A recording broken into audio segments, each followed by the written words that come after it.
Começa agora pela Rádio Rio de Janeiro, Momentos com Joana de Ângeles. Um programa que trará a você as lições da espiritualidade. Produção e apresentação, Maria de Fátima Miranda.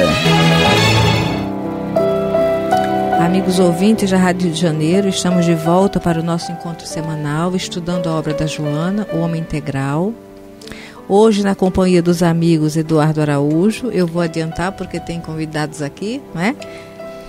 Rafael Siqueira, Jaqueline Costa e o Marcelo Alcântara, o esposo dela. Estamos aqui floridos hoje, né? Isso. Tem muito benfeitor amigo para nos socorrer e inspirar. Que não somos nós, né? Muito boa tarde, meus caros amigos, minhas queridas amigas. É um prazer estar com vocês. Que Jesus nos guarde e nos mantenha em sua paz. Esse é o Rafael Siqueira. Um abraço aqui do amigo Eduardo Araújo. Muita paz a todos. Olá, amigos. Que Deus nos abençoe nesse estudo. Muita paz a todos. Olá, amigos. Marcelo Alcântara aqui. Tudo de bom para vocês. Que Deus abençoe a todos, hoje e sempre. Vocês estão aí dividindo o microfone, tem que vira para um, vira para outro, entendeu? Fica mais fácil. E aí, Maria de Fátima Miranda? Nós vamos continuar estudando o capítulo 7, que fala da planificação interior, hoje iniciando o item manutenção de propósitos. E como o Rafael pegou o meu livro, ele vai ler. É um presente, viu? Então você vai ler, Rafael. Não, senhor, já está na sua mão, o senhor que vai ler. Eu passei o livro para ele, vai lá. Leio até onde, Eduardo? Nós vamos lendo, quando você achar que já é possível, a gente dá uma paradinha e vai comentando. Então tá joia. Então vamos lá. Manutenção de propósitos. O homem é um ser muito complexo. Somatório das suas experiências passadas tem, no inconsciente, um complexo arquivo da raça, da cultura, das tradições que lhe influem no comportamento. Por outro lado, a educação, os hábitos, os fenômenos psicológicos e fisiológicos estão a alterá-lo a cada momento. Do acúmulo destes valores resultam-lhe as aspirações, as tendências e anseios, seus conflitos, ansiedades e realizações. O inconsciente, como efeito, está sempre a ditar-lhe o que fazer e o que não realizar, inclinando-o numa ou noutra direção. Todavia, o mecanismo essencial da vida impulsiona-o para o progresso, para a evolução, mediante os programas de autoburilamento, de orientação, de trabalho. Quando começamos a estudar a obra de Joana, fazendo aí uma ponte com Sigmund Freud, nós nos damos conta da importância do eminente psicólogo austríaco que veio trazer para o mundo o inconsciente, porque até então a ciência da época era muito materialista, mas Freud nos trouxe essa grande camada dentro de nós mesmos que nós chamamos o inconsciente. Mas o que é o inconsciente se não o repositório de tudo aquilo que nós fomos?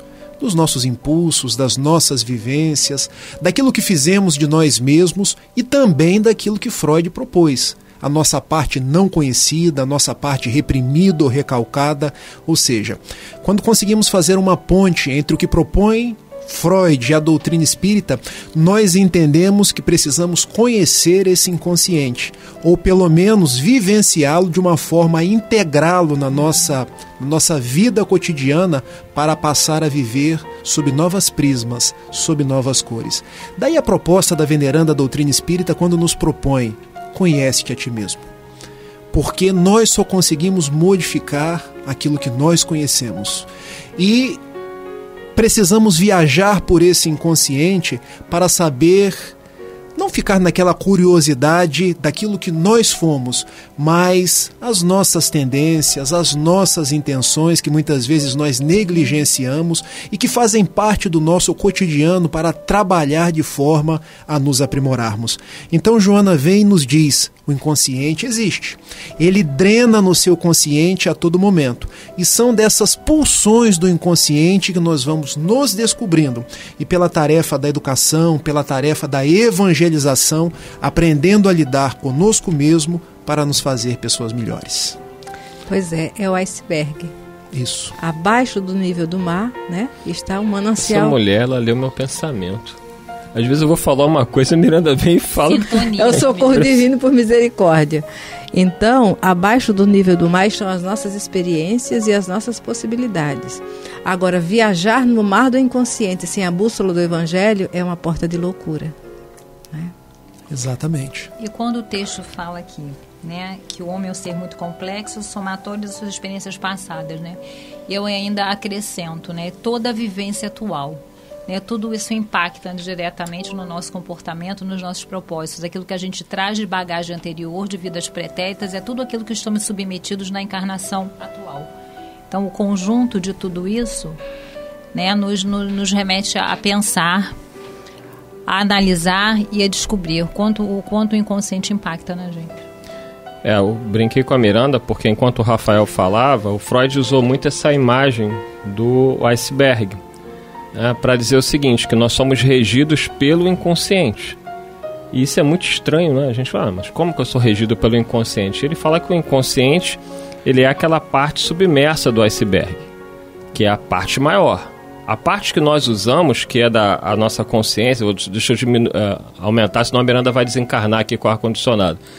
A parte que a gente conhece, que a gente usa agora, nesse momento aqui, é o consciente, que é a ponta do iceberg. E por que nós somos regidos pelo inconsciente? O Freud para no inconsciente de uma vida. Ele não vai além. Mas os espíritos, por exemplo, conversando aqui, Kardec conversando com os espíritos, na questão 218, ele pergunta o seguinte: o espírito encarnado conserva algum traço das percepções que teve e dos conhecimentos que adquiriu nas existências anteriores? Resposta dos benfeitores: resta-lhe uma vaga lembrança, que lhe dá o que chamamos de ideias inatas. Essas ideias inatas, elas acabam prevalecendo porque aquilo que nós trazemos desse somatório de existências faz com que tenhamos comportamentos que nós mesmos nos perguntamos: meu Deus, por que eu fiz isso? Com esse tempo todo de doutrina que muitos de nós têm, a gente às vezes tem atitudes que a gente fala assim: por que eu fiz isso? Freud chamava de ato falho. Quer dizer, você faz sem perceber. Por quê? Você está sendo regido pelo inconsciente. Você é espírita, nós somos espíritas, nós sabemos como devemos nos comportar, e basta que alguém nos cutuque, Rafael, para a gente mostrar quem a gente é. A gente se perde, a gente briga, a gente xinga, a gente se descontrola, e aí depois a gente para e fala: meu Deus, como é que eu pude fazer isso? Porque dentro deste repositório de memórias que está no inconsciente, está o homem velho, que prevalece ainda em nós. Não é isso, Marcelo? Empurra o microfone, isso, assim. E, exatamente, a gente olhando, né, um pouco mais para a gente, né, na vida atual, né, sem se preocupar, como você estava até falando, com as vidas anteriores, a gente já tem uma noção, né, com o passar do tempo, das nossas dificuldades, né, olhando para dentro de nós, investigando a nós mesmos, buscando o autodescobrimento, né, e a gente percebe, né, muitos dos nossos problemas, nossas dificuldades, nossas falhas que vêm, né, de um passado remoto, então no nosso inconsciente. Nos lembra também a nossa caixa de Pandora. Tu sabe o que vai sair dali, não é? Sim. Rafael, quer colocar alguma coisa? Podemos ler mais um pouquinho, né? Vamos nós. A lição Sim. aqui, ela acaba num contínuo e depois a gente pode fazer mais alguns agregados. Atualiza então aí, capítulo 7.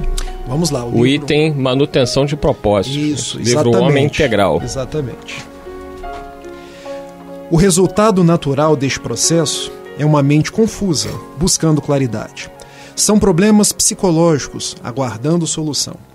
Torna-se-lhe imperiosa a adoção de propósitos para saber o motivo da confusão mental e entender os problemas, antes que tentar solucioná-los superficialmente, deixando em aberto novas dificuldades neles decorrentes.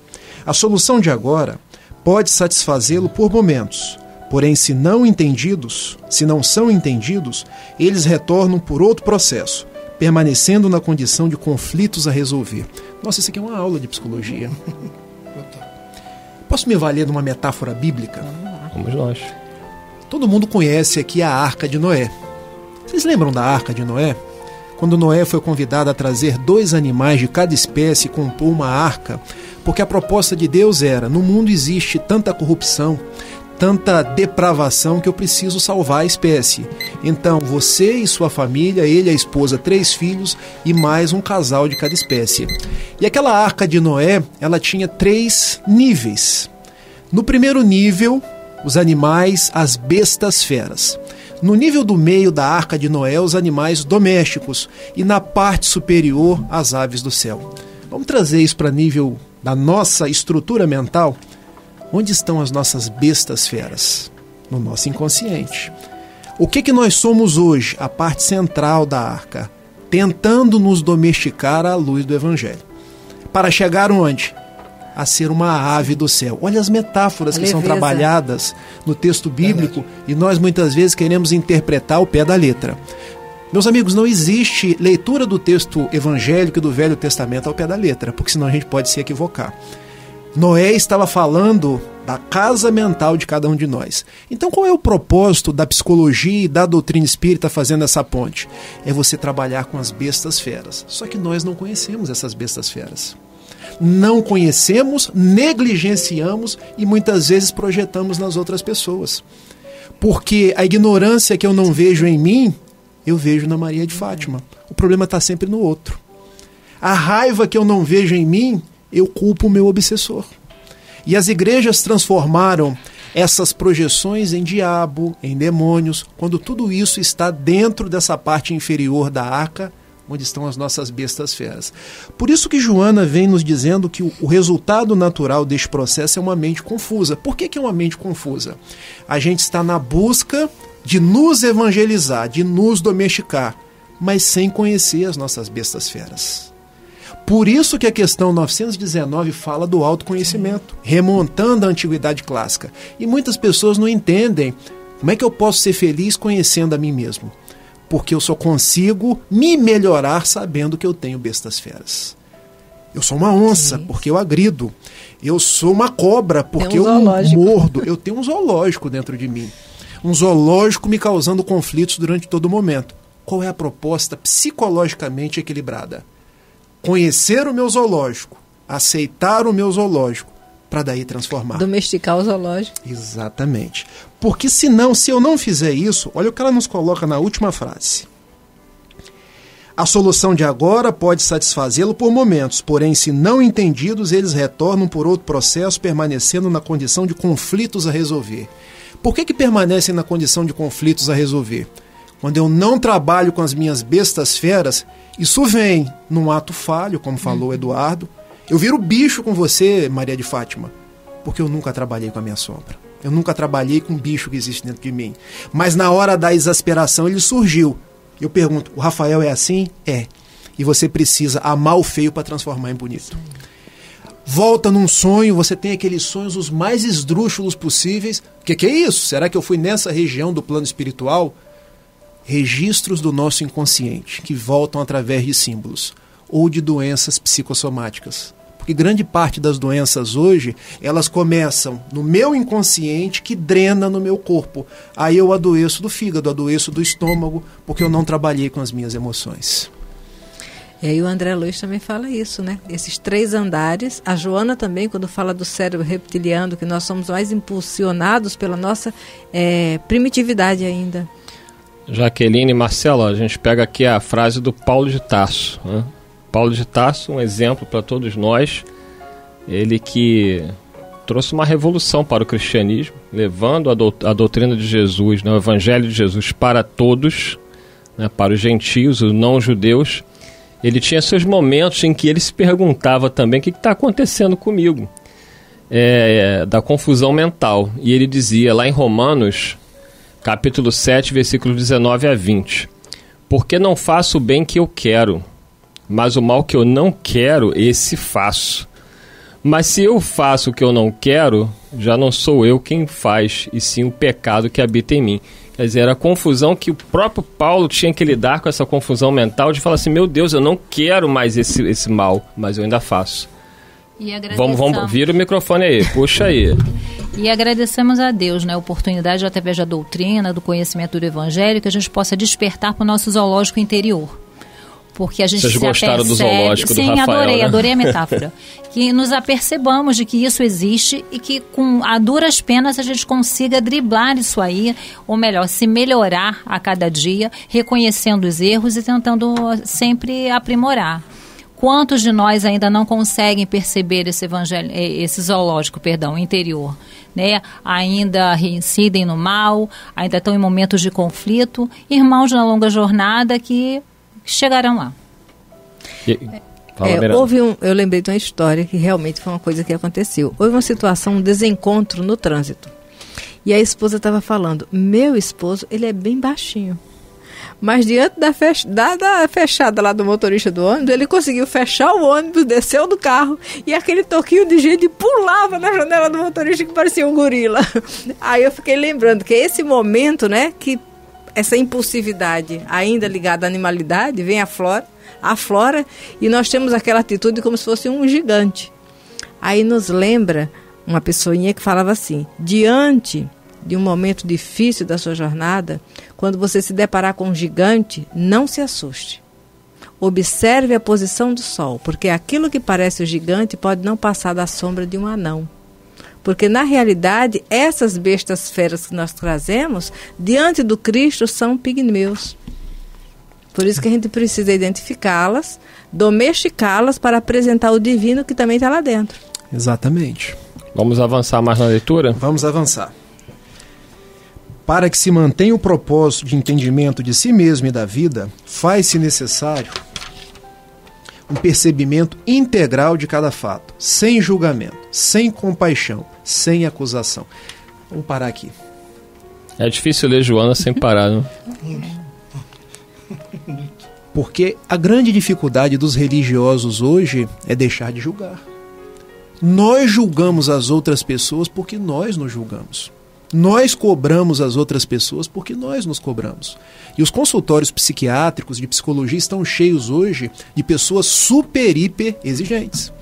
Porque a gente vai adotando uma proposta evangélica e quer se transformar no Chico Xavier da noite para o dia. E como é que a gente faz isso? Negando quem eu sou. Ou projetando nas outras pessoas. Porque eu não posso me dar conta do meu lado feio. Porque se eu descobrir o zoológico que tem dentro de mim, eu não vou poder aplicar passe mais. Eu não vou poder ir lá na Rádio Rio de Janeiro fazer o programa analisando os fatos. Mas os espíritos sabem que eu sou assim. Eu quero esconder de quem? Das pessoas, de mim mesmo, mas eu só consigo me libertar a partir do momento que eu conheço, sem julgamento, sem compaixão, sem acusação, para poder transformar. Eu acho que essa é a grande contribuição de Joana de Ângeles, porque quando a gente pega determinados espíritos ou medianeiros, Dona Ivone do Amaral Pereira foi trazer a obra Memórias de um Suicida. Chico Xavier, entre tantas outras coisas, trazia André Luiz com a vida no plano espiritual.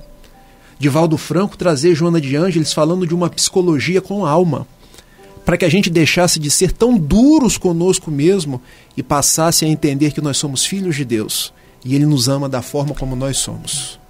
Por isso que é amar a Deus sobre todas as coisas e ao teu próximo como a ti mesmo. Nós somos os mediadores entre Deus e o próximo. Exato. E aí, Marcelo Alcântara, puxa o microfone aí. Eu volto a falar, né, que eu tinha comentado até no outro programa, né, sobre que Santo Agostinho sempre nos recomendava, né, justamente da gente se vigiar, né, orar e vigiar, né, a gente precisa se constantemente, né, como ele mesmo sugeriu, nas nossas noites, a gente repensar sobre a nossa vida que nós fizemos naquele dia, onde a gente pode... Um exercício melhorar. Simples, não é, Marcelo? Um exercício bem simples. É uma proposta que Santo Agostinho faz na questão 919, da gente parar e refletir o dia que a gente teve. A gente às vezes não faz isso. E a gente pode identificar situações assim que a gente fica até triste com a gente mesmo, que se a gente parar com fidelidade, né, sendo positivo naquilo que você está vendo, de positivo vendo aquilo que você tem de errado, né, aquilo que você não fez legal. Quer dizer, você ter essa condição de verificar o seu erro, né, e anotar e procurar se modificar, como você falou, é uma questão bem simples, né, e isso vai fazer com que você também pare de ficar apontando os erros nos outros, que é justamente o reflexo dos nossos próprios erros, né? Se a gente vai começar a se analisar, e acho que a gente vai ter uma vida mais... Fazendo isso, a gente tem uma vida mais tranquila. Eu acho que mais fé, né? Acreditando mais que cada um pode, né, se modificar e levar para o outro a modificação que você está projetando, né? As pessoas vão perceber o como você se modificou de uma maneira natural, né? Isso de uma forma natural. E cada um, né, de repente, pode até, né, perceber, o fulano está na casa espírita, né, até procurar, né, saber, ver as modificações que a pessoa teve, isso acontece realmente. Mas independente disso, né, você procurar se melhorar e os outros vão perceber isso e vão ver, poxa, o fulano, né, Marcelo se modificou, o fulano se modificou, né, o que aconteceu, né, que doutrina é essa que está trazendo tanta mudança na vida das pessoas, né? Esse é o caminho. E essa imparcialidade, Rafael, a gente tem que ser imparcial na análise do outro e na análise sobre nós mesmos, não? Com certeza. A gente precisa ter esse juízo de equilíbrio para o outro e para nós mesmos. Conversávamos sobre isso. Exato. Né? Exato. Porque a gente muitas vezes olha a atitude da pessoa, a gente lamenta, mas também é um aprendizado para nós. Exato. Né? O erro do outro também serve de aprendizado para nós. E a gente tem que aprender a não julgar, como ensinou Jesus, e observar o equívoco do nosso companheiro para a gente não repetir o mesmo equívoco. Exato. Você falava do meu olhar, como é que está o olhar agora? Está melhorando. Está melhorando, porque as coisas já estão começando a vir na cabeça. Diante do equívoco, a gente costuma ter 3 atitudes. Qual é a primeira atitude? E a mais comum entre os religiosos? Culpismo. Eu vou me culpar por aquilo que está acontecendo. Só que a culpa paralisa. A culpa estrangula aquele que deveria emendar-se. Olha o que fez Judas Iscariotes, quando ele vendeu o nosso Senhor por 30 moedas de prata. Se enforcou. Resolveu o problema dele? Complicou o trabalho dele. Existe uma segunda postura, que é a postura do desculpismo. Eu vou arrumar as mais variadas desculpas, e grande parte delas culpabilizando outra pessoa. Eu fiz sim, mas foi por culpa do Eduardo. Eu fiz sim, mas é porque os meus pais não me criaram da forma como deveria. Eu fiz sim porque eu moro num país onde os nossos políticos são corruptos. Eu tenho sempre desculpa para tudo. E a terceira, que é a postura aqui esperada de cada um de nós, é a ação responsável. Porque veja Paulo, que você citou. Eu era perseguidor dos cristãos. Mas Jesus me chamou na escola, na estrada de Damasco. Agora eu posso ficar me culpando pelo perseguidor que eu fui, ficar arrumando culpados, ou seja, me desculpando por conta da criação que eu tive, por conta do sinédrio que eu pertenci, ou olhar para frente e adotar uma postura responsável. Começar de hoje sem olhar para trás e construir um novo futuro. Eu acho que é isso que os benfeitores esperam de nós. É interessante porque na metáfora que você trouxe para nós da Arca de Noé, esses 3 andares eles se intercomunicam. Porque para que nós consigamos o das aves lá de cima, você tem que idealizá-los quando domestica, vai domesticar as bestas feras, não é? E nessa lembrança da orientação de Santo Agostinho, a gente vai observando que no exercício, no esforço de colocar isso em prática, nós vamos nos desgastando menos emocionalmente conosco mesmo e nas relações com os outros. Sim. Exatamente. E já que está acabando, lembrar que o próprio André Luiz, como você falou, citou isso no livro No Mundo Maior, quando o instrutor Calderaro nos falou dessas 3 instâncias. Os nomes pouco importa, porque Freud falava em inconsciente, subconsciente e consciente. A Arca de Noé era bestas feras, animais domésticos e aves do céu. E Calderaro? Calderaro falava no inconsciente, no pré-consciente e no superconsciente. Isso aí. Tudo para dizer que nós temos o passado das bestas feras, da animalidade, dos instintos, o presente, onde a gente convive com a pressão daquilo que a gente foi e a vontade daquilo que a gente quer ser. E o Evangelho, que é essa bússola que nos direciona. É para aqui que você tem que andar. É o seu telos ou a sua meta. Chegamos ao final de mais um programa, Maria de Fátima Miranda. Agradecemos a companhia dos ouvintes, não é? E dos companheiros que compartilharam hoje o programa. Então, e gratidão o aí. Ali, ó. Gratidão ao Rafael, a Jaqueline e ao Marcelo. Estaremos juntos aí no próximo programa. Muita paz, até lá.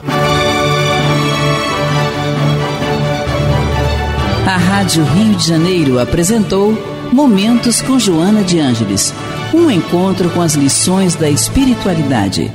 Produção e apresentação, Maria de Fátima Miranda.